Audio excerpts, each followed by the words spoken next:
Excelentísimo señor presidente de las Cortes de Aragón, alcalde de Binéfar, alcalde de Monzón, diputados, presidente de la comarca, amigo David Lafuente, culpable de que yo esté aquí hoy,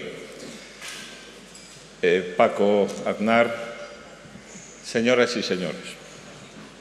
Lo que acaban de ver es un vídeo que realizamos conjuntamente con Televisión Española, jugando con una emisión de sellos que habíamos hecho, jugando a su vez con cada una de las letras de la palabra España.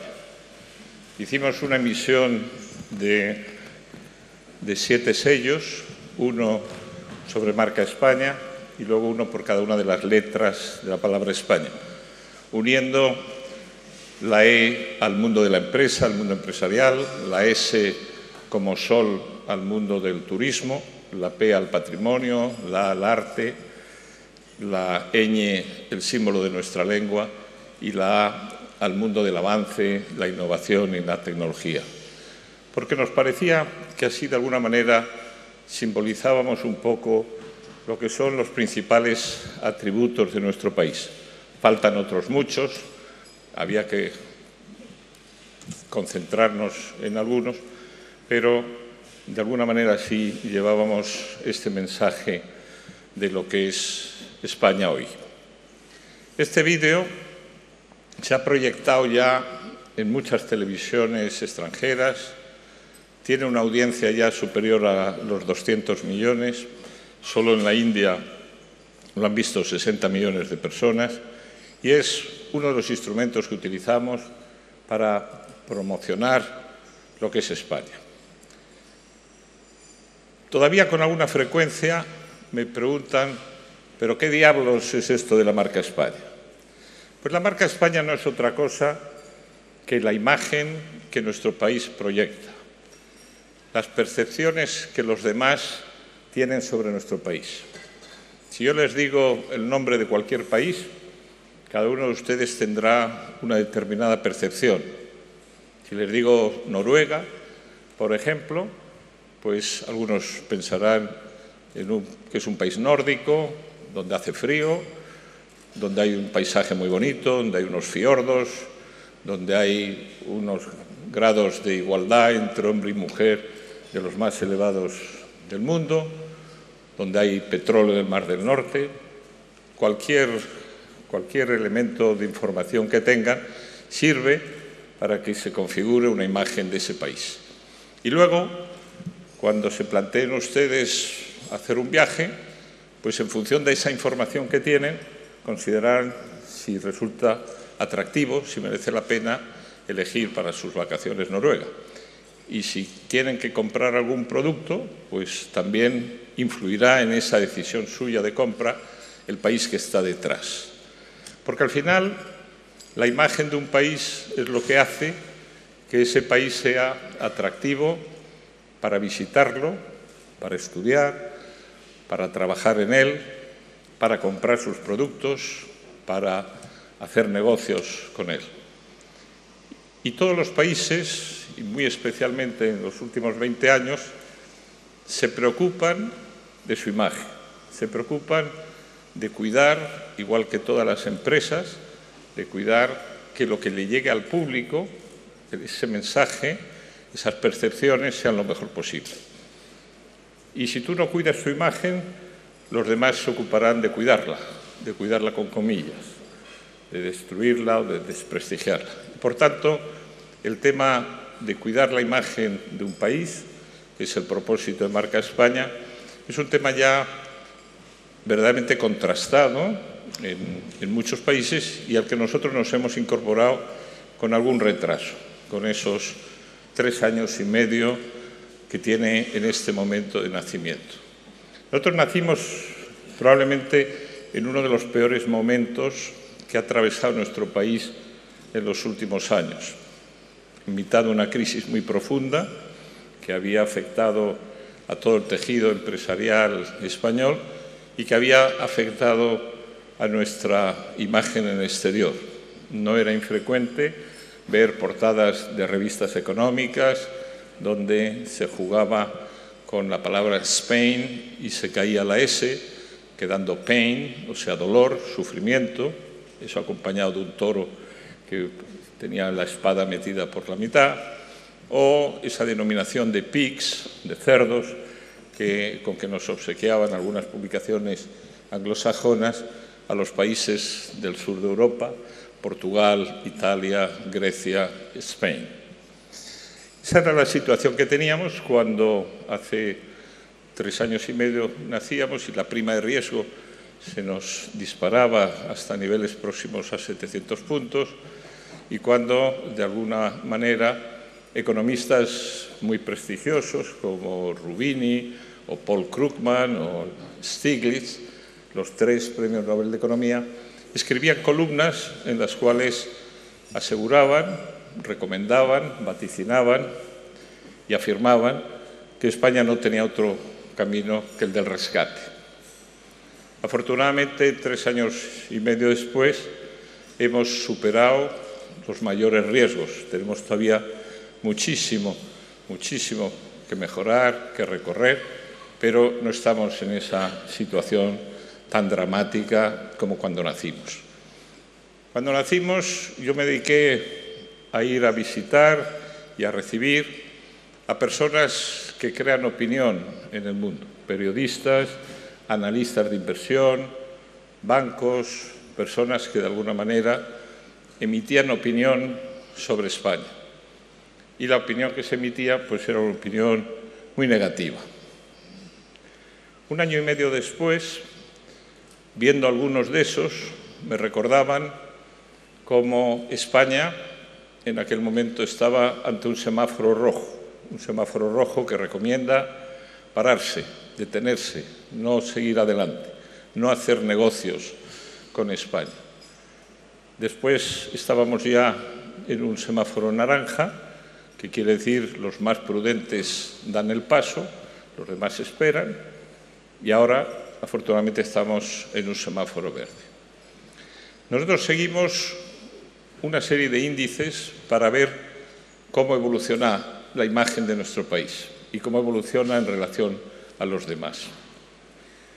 Uno de los que es un poco de fabricación casera, pero yo le doy bastante importancia, consiste en analizar los análisis que sobre España hacen los 30 principales bancos de inversión del mundo, bancos norteamericanos, alemanes, franceses, ingleses y japoneses.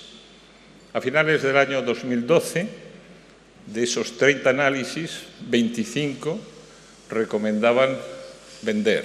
Los análisis son de 40 o 50 páginas, pero en la primera página tienen un resumen con una palabra, y la palabra es buy, o sea, comprar, invertir en ese país, hold, quiere decir mantener lo que usted tenga, o sell, que quiere decir vender, liquidar la participación que tengamos en ese país, en esa empresa. Entonces, de los 30, a final del año 2012 teníamos 25 que decían sell, o sea, liquide sus intereses en el país. Teníamos 4 que decían hold, esperar, conserva lo que tenga, y uno que decía buy, uno despistado que recomendaba invertir en España. La situación a finales del año pasado, 31 de diciembre de 2014, de esos análisis habíamos prácticamente invertido.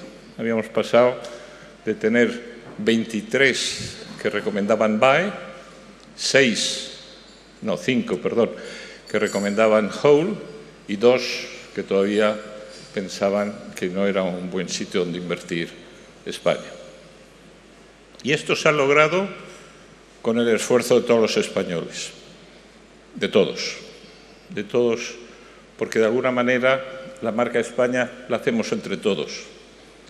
Ayer asistíamos a un acto en Madrid en el que entregábamos a personas e instituciones un título de embajadores honorarios de la marca España por la contribución que a través de su actuación en diversos campos habían hecho a engrandecer, a mejorar la imagen de España.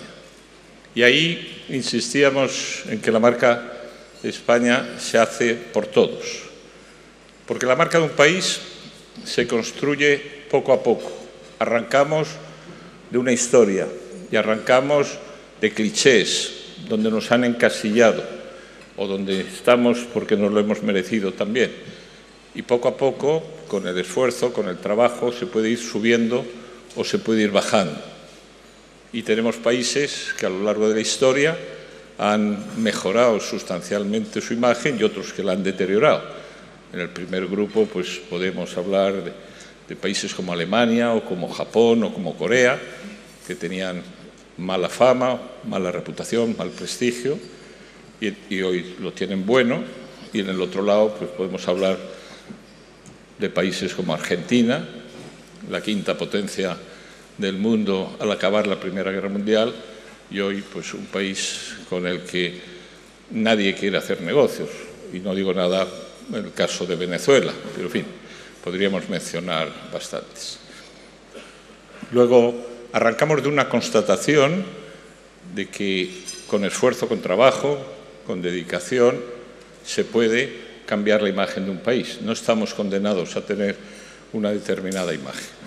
Y el esfuerzo que ha hecho el pueblo español en los últimos 30 años, pues es un esfuerzo muy meritorio que ha permitido transformar España de arriba abajo, que la España que tenemos hoy, de la que disfrutamos, no se parezca nada a la que teníamos cuando empezábamos el proceso de ser una democracia convencional en el año 1975. Y eso se ha hecho gracias a todo el mundo, ¿no? Y hay que estar agradecidos a los que nos han precedido, a los que durante décadas pues, han llevado el timón de los gobiernos de España, de las empresas españolas o a los artistas, creadores, deportistas, ingenieros, médicos, que de alguna manera con su buen hacer han contribuido a hacer esta imagen de país. ¿Cuál es el mensaje que nosotros intentamos transmitir a los creadores de opinión en el mundo, básicamente en el mundo económico, pero también en otros ámbitos? Pues son básicamente destacar 4 atributos de España. El primer atributo es que España es un país tradicional y moderno. Es un país tradicional porque está cargado de historia, de cultura. Hemos sido visitados por las principales civilizaciones de la historia del mundo, quizá con la excepción del Imperio Chino. Y estas civilizaciones han dejado en nuestro país muestras que se traducen en edificios, iglesias, puentes, carreteras, caminos, que de alguna manera tenemos un patrimonio cultural, como se dice en el vídeo, absolutamente excepcional. Pero simultáneamente eso somos un país moderno, un país que ha sufrido, como decía antes, una espectacular transformación y que hoy está en condiciones de aportar soluciones en muchísimos campos de nuestra actividad económica. Este mensaje de tradicional y moderno es lo que en las últimas visitas a los Estados Unidos de los príncipes primero y posteriormente de los reyes de España se ha querido dejar. España es un país tradicional porque es el primero que puso el pie en los Estados Unidos y hace un mes asistíamos en San Agustín a la conmemoración de los 450 aniversarios de la primera ciudad de los Estados Unidos de Norteamérica fundada por los españoles, por Pedro Meléndez de Avilés. La primera ciudad, la primera iglesia, el primer mercado, las primeras escuelas, los primeros caminos. Y hace poco, en otro viaje de los príncipes, estuvimos en California, donde asistíamos también a la conmemoración de los 400 años del nacimiento de Fray Junípero Serra, ese monje franciscano que fue fundando misiones por toda la costa oeste de Estados Unidos, que dan lugar hoy a algunas de las ciudades más prósperas de América, como son San Francisco, Los Ángeles, San José, Santa Mónica, Monterrey, todo fruto de esas fundaciones realizadas por los españoles. España estuvo en el nacimiento de Estados Unidos y ha dejado su huella y su recuerdo.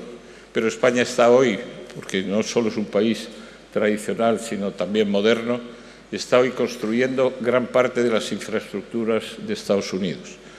Nuestros arquitectos han hecho la Catedral de Los Ángeles o edificios importantes en el Front Line de Chicago. Nuestras empresas de tecnología renovables han construido el mayor parque eólico del mundo en Arizona o están suministrando energía eléctrica en el estado de Maine o están construyendo carreteras o gestionando autopistas en los estados de Illinois, de Indiana, de Georgia, de Texas o de Florida. Es decir, y dan trabajo hoy a más de 100.000 personas en los Estados Unidos, empresas íntegramente de capital español. O sea que España, que estuvo en el origen de esa próspera nación, está hoy también, como país moderno, construyendo con las tecnologías más avanzadas. Tecnologías que permiten que hoy, de las 10 principales obras civiles en construcción en estos momentos en el mundo, 6 estén siendo realizadas por empresas españolas, desde la ampliación del Canal de Panamá al ferrocarril de la Meca-Medina, el túnel bajo el Bósforo o el metro de Seattle. Esa es la realidad de la tecnología española, de la capacidad española en un sector tan importante como es el de la construcción o las obras públicas. Por tanto, país orgulloso de su historia, de su tradición y de su cultura, pero moderno y capaz de ofrecer soluciones técnicas, tecnológicas avanzadas en el mundo actual. El segundo carácter que queremos destacar de España es que España es un país sólido y solidario. Somos una de las principales economías del mundo, somos una de las principales economías de la Unión Europea, tenemos un peso de acuerdo con nuestro tamaño, nuestra población y nuestro nivel de renta, pero al mismo tiempo somos un país solidario. Somos un país que ha dado muchas muestras de solidaridad. Somos un país en el cual, teniendo un enorme nivel de desempleo, esa gran lacra que todavía nos acompaña, no tenemos revueltas sociales porque tenemos estructuras en la propia organización de nuestra sociedad, estructuras familiares de apoyo mutuo que mitigan el dolor y el sufrimiento de muchas familias. Y somos un país solidario porque España es la cuna de la mayor organización para el tratamiento de la ceguera, de los invidentes en el mundo, como es el Grupo de la ONCE. Y somos también líderes en algo que manifiesta tanto la capacidad de solidaridad de un país como es el trasplante de órganos, donde la Organización Nacional dedicada al trasplante es también líder en el mundo. Y tenemos capítulos de organizaciones mundiales como Cáritas, como UNICEF, donde España aparece siempre entre los principales donantes. Y la solidaridad en el mundo actual es un valor en alza y España, frente a otros países probablemente más egoístas, puede presumir de ser un país solidario, con manifestaciones y con realidades muy patentes y muy conocidas. El tercer valor que queremos defender en la promoción de nuestro país es el de la diversidad. Somos un país enormemente diverso, somos un país que tiene una diversidad climática, una diversidad de paisaje, una diversidad cultural, una diversidad de lenguas que coexisten en un espacio relativamente pequeño como son los 500.000 kilómetros cuadrados que tiene España. Ahí tenemos prácticamente todos los climas que existen en el planeta, salvo el tropical puro. Tenemos una biodiversidad que destacamos también como ser el primer país de Europa en biodiversidad y tenemos todas esas manifestaciones en el ámbito cultural que se derivan de nuestra diversidad. Y un país diverso es un país que resulta atractivo para visitar. Antes ponía el ejemplo de Noruega Y Noruega es un país precioso, es un país que yo no conozco a ningún español que haya ido a Noruega y no haya vuelto diciendo que es un país muy bonito. Pero no conozco a nadie que haya vuelto a Noruega. Y la gente va a Noruega una vez y vuelve encantada, pero hay lo que hay en Noruega. Claro, en España el 82%, como se dice en el vídeo, repite. La gente viene buscando el sol y la playa, pero después pues, va adentrándose en el interior del país o viene desde el principio a conocer cosas, realidades que ofrece nuestro país a lo largo y ancho de nuestra geografía. Esa diversidad es una riqueza y una riqueza que vamos explotando, en el buen sentido de la palabra, de manera creciente. Y el último atributo que queremos nosotros destacar y que se nos reconozca en España es que España es un país fiable. Cuando hemos estado sacudidos por una profunda crisis y había una desconfianza sobre la capacidad de España de recuperar la senda del crecimiento y el equilibrio de sus cuentas, había que poner mucho énfasis en este tema, en que España era un país en el que se podía confiar, era un país que cumpliría sus compromisos, no haría declaraciones, ni manifestaciones, ni realidades de impagar la deuda, de dejar de cumplir sus compromisos. Por el contrario, España es un país que ha quebrado varias veces a lo largo de la historia, especialmente cuando éramos un imperio y nos embarcábamos en aventuras superiores a nuestra capacidad económica, pero que desde 1847, el último impago realizado por España, hemos cumplido siempre nuestros compromisos. Hemos sido un país que ha pasado por dificultades, ha pasado por guerras, por una guerra civil tremenda, que ha pasado por crisis económicas, pero siempre hemos cumplido y que, por tanto, aunque estuviéramos en dificultades, cumpliríamos como hemos hecho. Y cumpliríamos los compromisos que, como país integrante de la Unión Europea, habíamos suscrito y firmado. Esto es el mensaje que queremos siempre transmitir de España, país tradicional y moderno, sólido y solidario, diverso y cumplidor. Pero a lo largo de este tiempo también las circunstancias han ido cambiando favorablemente y pasamos de tener que poner el énfasis en que cumpliríamos a una segunda etapa en que el mensaje de marca España en los mercados exteriores era que España era un país de oportunidades, un país en el cual, como consecuencia de la crisis, el valor de los activos había sufrido un deterioro, pero la realidad de un mercado de 47 millones de personas estaba ahí y era un país, por tanto, de oportunidades. Y como consecuencia de eso, ha venido una importante inversión extranjera que ha venido a aportar capital a un país que desde hace muchos siglos no es capaz de generar el suficiente capital para financiar las inversiones y las oportunidades que ofrece y que requiere, por tanto, el capital extranjero para complementar el ahorro nacional. Y en la última etapa estamos poniendo el énfasis en el tema del talento. España es un país de talento. Los países latinos tenemos más talento per cápita que los países del norte, que son más organizados pero menos talentosos. Y el talento español se manifiesta en todos los campos y se manifiesta muy especialmente en la iniciativa empresarial que ha dado muestras de una enorme agilidad y capacidad de reacción en esta crisis. En esta crisis se han puesto de manifiesto muchos problemas, pero también muchas alternativas y vías de solución.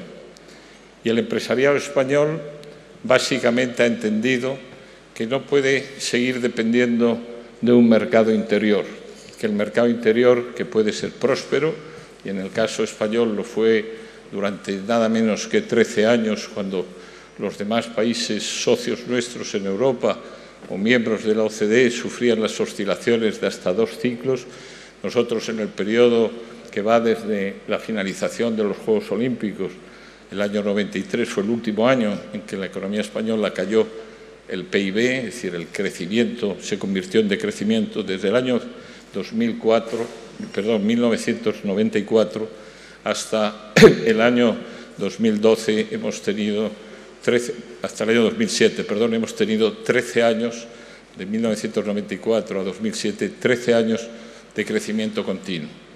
Y ese crecimiento continuo hizo que muchas de las empresas crecidas en ese ámbito, en ese contexto de crecimiento continuo, dedicaran su esfuerzo a satisfacer un mercado español que crecía todos los años. Y la crisis nos ha hecho despertar, darnos cuenta, reflexionar. Algunos se anticiparon a la crisis, pero otros tardaron hasta bien entrada la crisis, en que una mesa que se sostiene sobre una única pata es menos sólida, más vulnerable que una mesa que se sostiene sobre 4 patas. Que depender de un mercado único, como era un mercado pujante como el español, era peligroso y las empresas eran vulnerables. Y por eso muchas empresas empezaron con gran rapidez y agilidad a preocuparse por acceder a los mercados internacionales. Primero vendiendo productos, luego creando redes comerciales, posteriormente invirtiendo en otros países. Y esa ha sido una de las claves del éxito de España. En el año 2007 había 40.000 empresas que exportaban en España, 40.000. En el año 2014 son 150.000 empresas. Ningún otro país de Europa ha tenido ese dinamismo de multiplicar por 3,5 veces la base exportadora. Pero aparte de estas empresas, que son las que, de acuerdo con el Censo Oficial de Exportadores, han realizado ventas al exterior en este tiempo, hay otras cifras más importantes y más tranquilizadoras, que son las cifras de las empresas que exportan regularmente, entendiendo por tal que han exportado por lo menos 3 años consecutivos. Y ahí hemos pasado de tener 15.000 empresas que cumplían ese requisito a tener 50.000, con una tasa de aumento similar a la global de exportaciones y multiplicando por 3,5 veces esa base exportadora.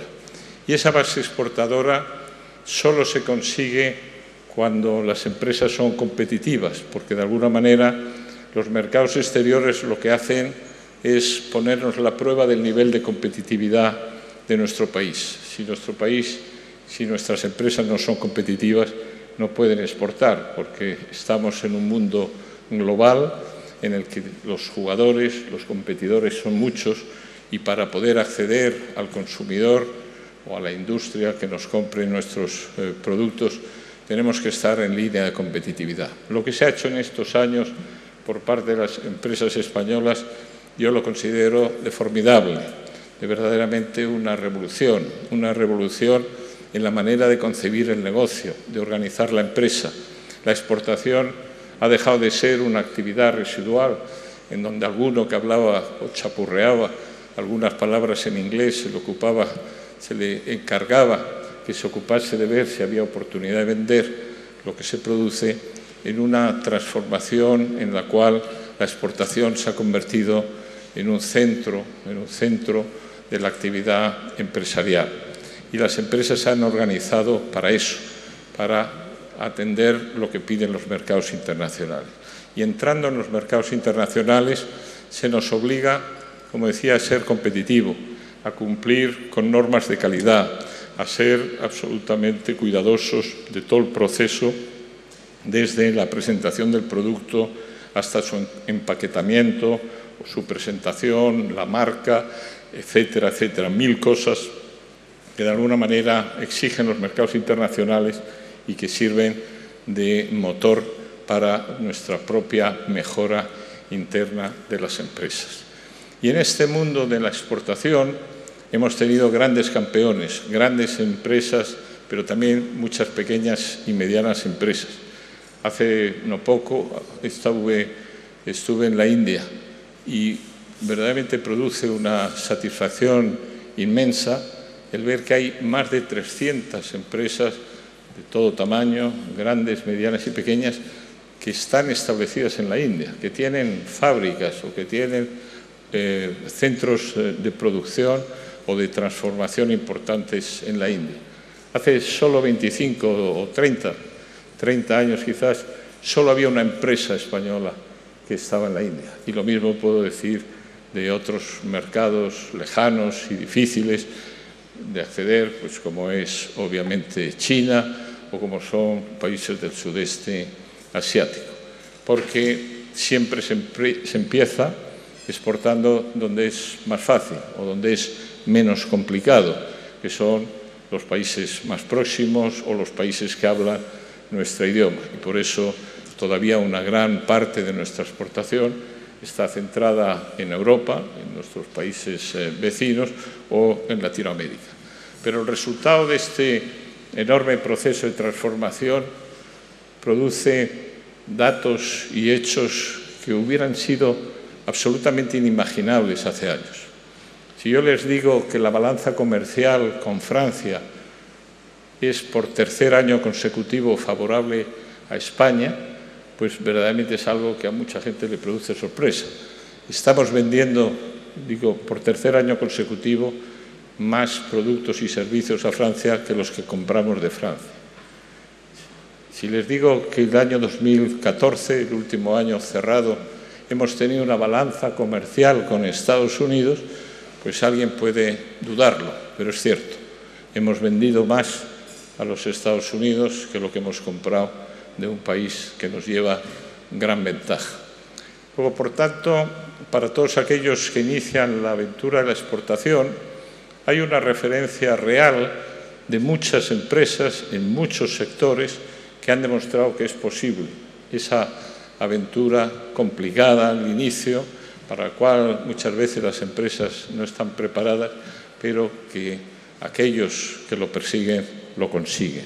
Ese es el mensaje, de alguna manera, positivo sobre la exportación. Y esta zona de España, esta zona tan española de Aragón, porque Aragón es uno de los dos pilares de España, esta zona es una zona que se ha caracterizado siempre por el espíritu emprendedor y es una zona de la cual han salido muchas iniciativas y hay muchos empresarios de verdad que con su trabajo bien hecho todos los días pues van consiguiendo cotas más importantes. Por tanto, cuando antes se decían las cifras de la exportación de Aragón en los 9 meses transcurridos, pues no hacían nada más que reflejar esa realidad.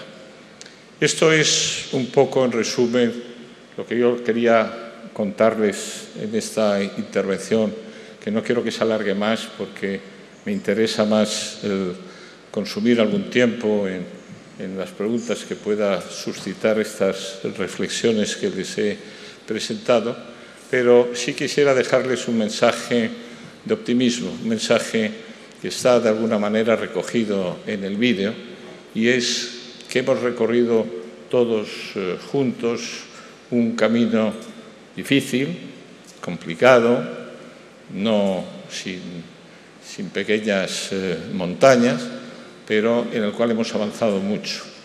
Y el segundo mensaje es que todavía nos quedan enormes posibilidades. Yo he estado vinculado al grupo Inditex durante casi 20 años y le preguntaba a Amancio Ortega, a su creador y fundador, muchas veces, ¿dónde está el techo? ¿Cuánto podemos todavía crecer? Cuando llegamos a la tienda número 1000 extendida por el mundo, le dije, ¿cuánto más nos queda? Dice, no te preocupes, no nos va a dar tiempo la vida a aprovechar todas las oportunidades que existen. Y después se pasó a la tienda 2000, y luego a la 3000, y luego a la 4000, y luego a la 5000. Cuando llegamos a la 5000 le dije, ¿pero qué nos queda? Dice, infinito, no hay límite, no hay más límite que el que nos queramos imponer nosotros mismos. Digo, pero es que ya no hay sitio para más tiendas. En China, cuando llegamos a la tienda 5000, en China solo teníamos 50 tiendas. Hoy Inditex tiene más de 500 y los estudios dicen que puede llegar a tener 5000 tiendas solo en China. Efectivamente, los límites nos los ponemos nosotros mismos. si no nos ponemos límites, si seguimos creyendo en nuestras posibilidades y en nuestro futuro y lo acompañamos con trabajo, con dedicación, con profesionalidad, con humildad también, con no pensar que somos los mejores, sino luchando por serlo de verdad, por intentar emular a los que van por delante de nosotros. España no tiene límites y sus empresas y sus empresarios tampoco. Muchas gracias.